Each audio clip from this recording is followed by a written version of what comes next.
Hi friends, നിങ്ങൾക്കൊരു സന്തോഷ വാർത്ത. നാം വീണ്ടും കാത്തിരിക്കുന്ന കാസർഗോഡ് ജില്ലയിലെ ഹോമിയോപ്പതി വകുപ്പിൽ ഫാർമസിസ്റ്റ് ഗ്രേഡ് 2 ഹോമിയോ കാര്യം നമ്പർ 744/2023 SSCC തസ്തികയിലേക്കുള്ള അഭിമുഖം ഈ വരുന്ന ഡിസംബർ 20 PSC കോഴിക്കോട് ജില്ലാ ഓഫീസിൽ വെച്ച് നടത്തപ്പെടുകയാണെന്ന് PSC ചെയർമാൻ അറിയിച്ചിരിക്കുന്നു.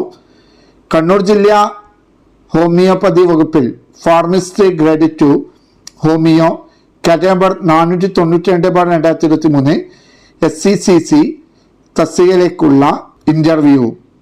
വിദ്യാഭ്യാസ വകുപ്പിൽ ഹൈസ്കൂൾ ടീച്ചർ മലയാളം തസ്തികമാറ്റ മുഖേന കാര്യം നമ്പർ 501/2023 തസ്തികയിലേക്കുള്ള ഇന്റർവ്യൂ ഈ വരുന്ന ഡിസംബർ 20 PSC കോഴിക്കോട് ജില്ലാ ഓഫീസിൽ വെച്ച് നടത്തപ്പെടുകയാണ്. ഉദ്യോഗാർത്ഥികൾക്കുള്ള പ്രൊഫൈൽ സന്ദേശം SMS എന്നിവ നൽകിയിട്ടുണ്ട്. ഇവരെ നിങ്ങളുടെ സുഹൃത്തുക്കളിലേക്ക് മാക്സിമം ഷെയർ ചെയ്യുക. പുതിയ PSC അപ്ഡേറ്റുകളുമായി കാണുവരേക്കും. Thank U.